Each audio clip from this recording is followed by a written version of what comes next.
r/Zeus presents Throwaway Time. What's your secret that could literally ruin your life if it came out?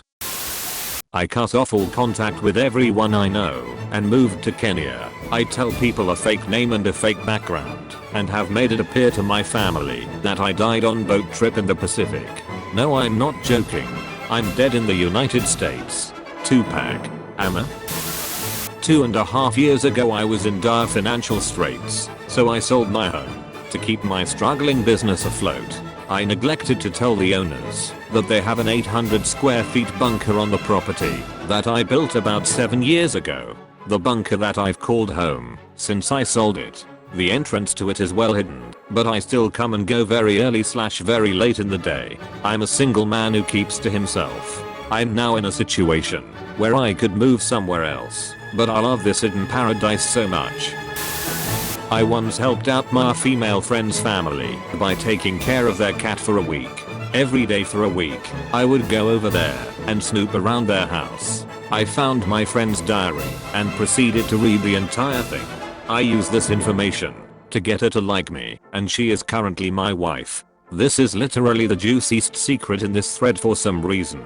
Not totally bland, but not overly obscene. Probably because this is something I could actually picture any person doing, if given the chance. I agree. It is not particularly evil, but it is a misdeed that completely altered that guy's life. Honestly, it sounds like a pitch for a mediocre romantic comedy. Guy manipulates girl into liking him. They fall in love. Girl finds out what guy did. They break up. Guy wins girl back. Credits roll. I feel like I've seen this movie already. I just wanted to tell everyone that you can be damn sure that this thread ain't dead. This is Reddit's fucking confessional box. I don't want to be with my girlfriend anymore, but she might have cancer, and I feel like I need to stay in the relationship. Edit. I have seen 50 over 50. Edit. Hey, so I thought I replied to this a few weeks ago. Today's date is 11 over 4, but I can't seem to find where I replied. She's healthy and I split up with her before we found out. Yay for life working out. Wow man, that is rough. When I was 15 my parents were going through a divorce. My mom worked night shifts and my dad was living with a friend of his. One night my sister, who was 19 at the time, came home pretty drunk from a party. She was acting goofy and fell on the couch next to me. She started grabbing my leg and laughing and we started fondling. We ended up having sex right there. When we woke up the next day she had no recollection of the night before, so I just kept my mouth shut. Fast forward to when I'm 18. Sister is home from college and dad is over for a visit. They get into an argument, and in a fit of rage my dad announces how he has never forgiven her for the abortion she got when she was 19 and subsequently killing his grandchild. He's very religious. I then realize the baby she aborted was in fact mine, and as far as I know, I'm the only one who knows, since she has never mentioned that night. Shit, it may not have been yours. With any luck, you were just stirring some poor schmo's porridge from earlier that night. Now we look for the same story, but from a 19-year-old female's perspective.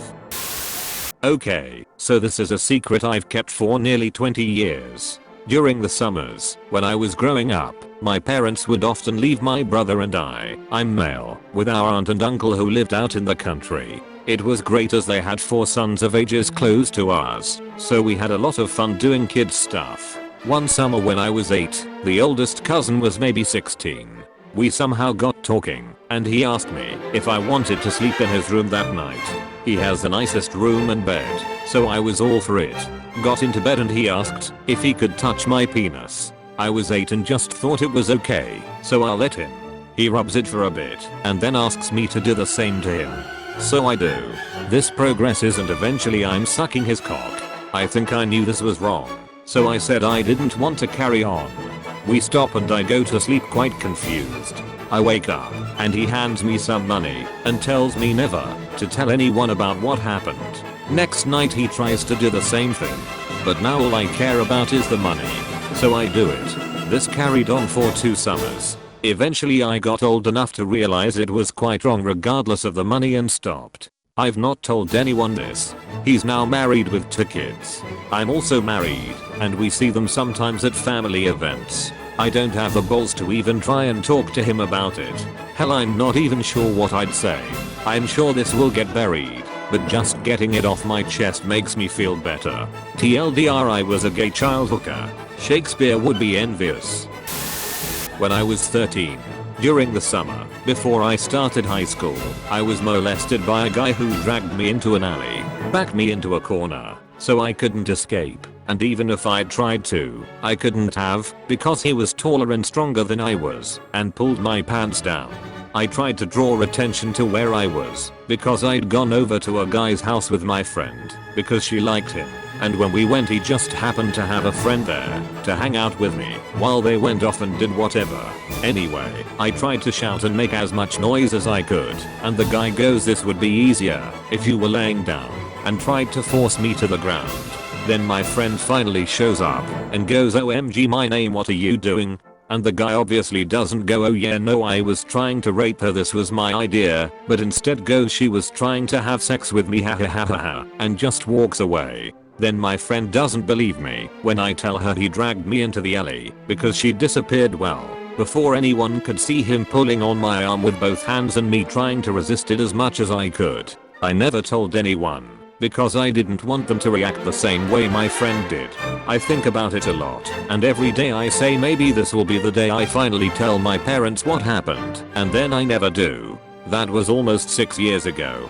My friend and I no longer speak, but I'd stopped being friends with her maybe 5 or 6 months after that, because she told a couple of our other friends that I tried to have sex with a guy I'd known for all of 5 minutes during the summer.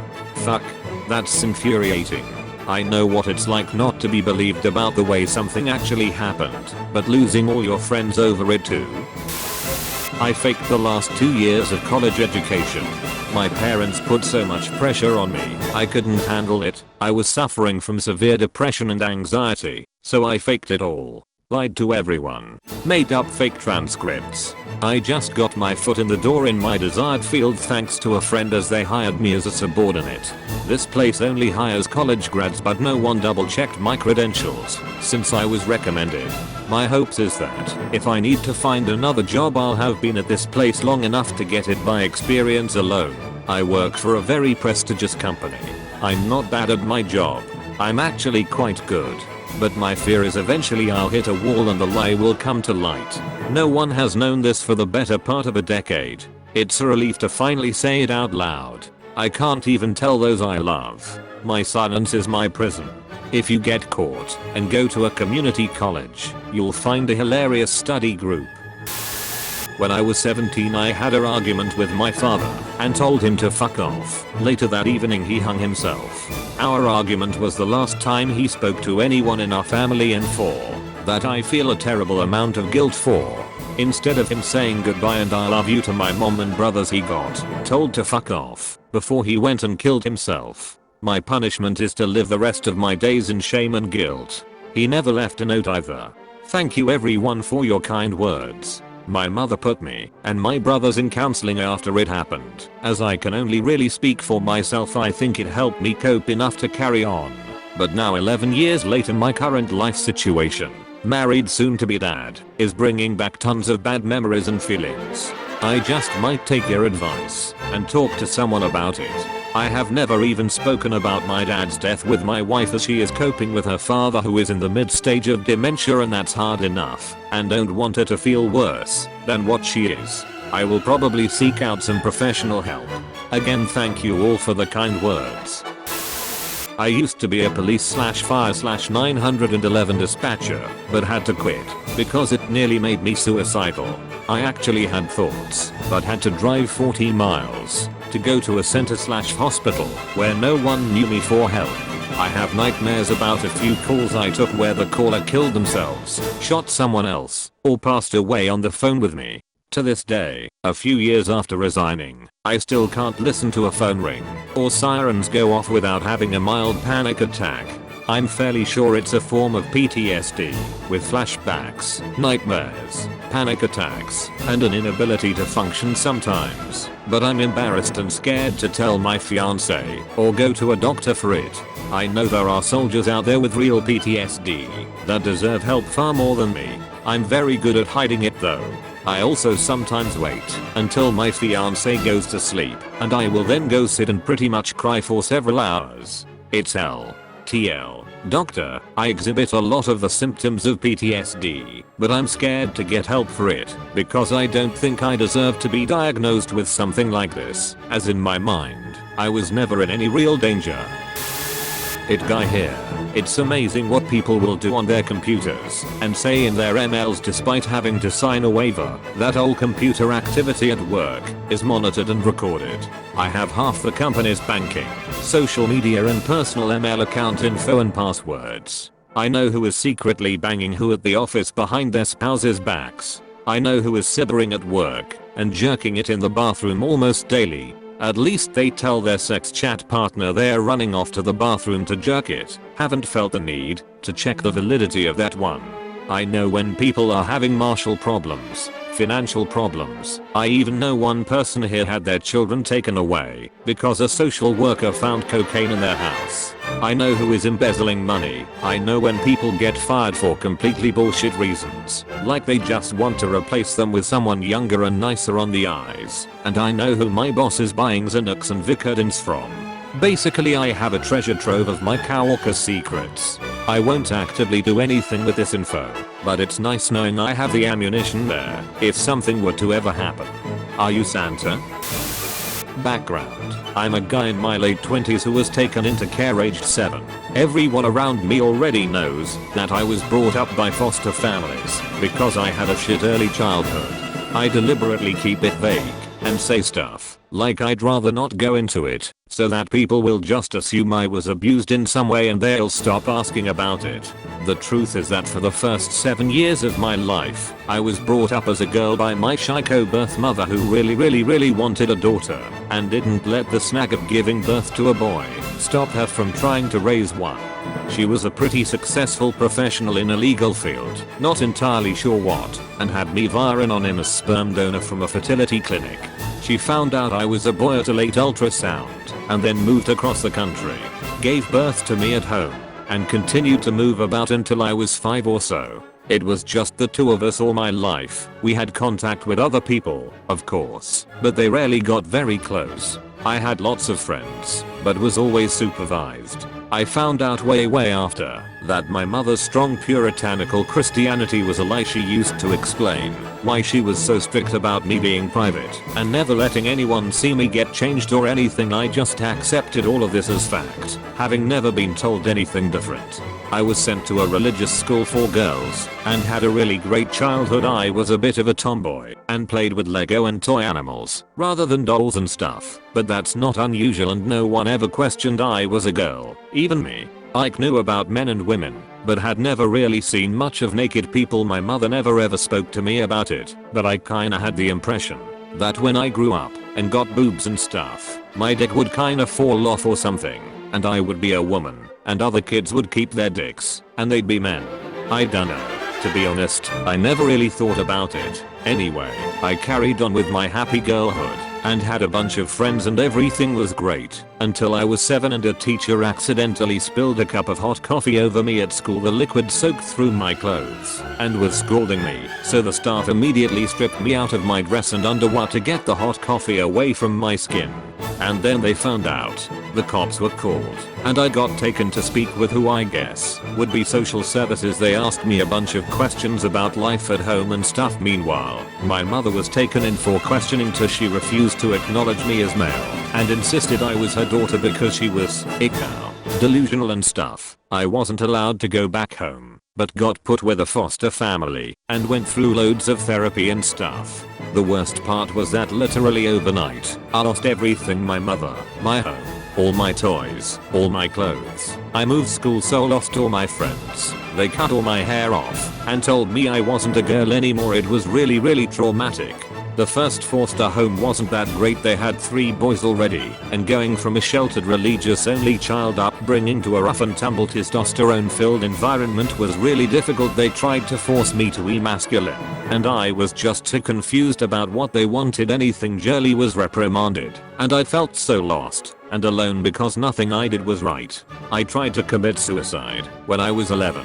and again at 13 because I didn't feel I fitted in anywhere. After the second attempt, they moved me to a different foster family who were awesome. I consider them to be my parents. They actually stood up for me. The first thing was that they let me grow my hair from. When I got taken into care, they buzzed my hair short, and I hated it. They always had to hold me down and do it forcibly. While I was crying and fighting, my new parents flatly refused to do it and said that loads of boys had long hair. They also let me quit karate and football and take up swimming and jazz dance since I'd been in care. No one had ever stood up for my right to choose what activities to do or how to dress before. It was amazing. In the end, I came out of it with a pretty healthy gender identity. I'm a guy, but not the most butch guy ever. But I'm fine with that. I went through school and got my degree and have a pretty good job and an amazing, supportive wife. Everything looks great. But I can never speak about my early childhood and how I grew up as a little girl. TL. Road. I'm a guy and let people believe I was raised in care because I was abused when in fact I had a great childhood. Except that my mother tried to raise me as a girl. Edit. Holy crap. I never expected such a response. Have finally remembered the password I used for this account and am answering any questions I find. Thank you, Reddit. Amazing story. Glad you turned out okay. Thank you very much for watching until the end. For your daily dose of dopamine, please subscribe. I post daily Reddit videos. Either way, I wish you a great day.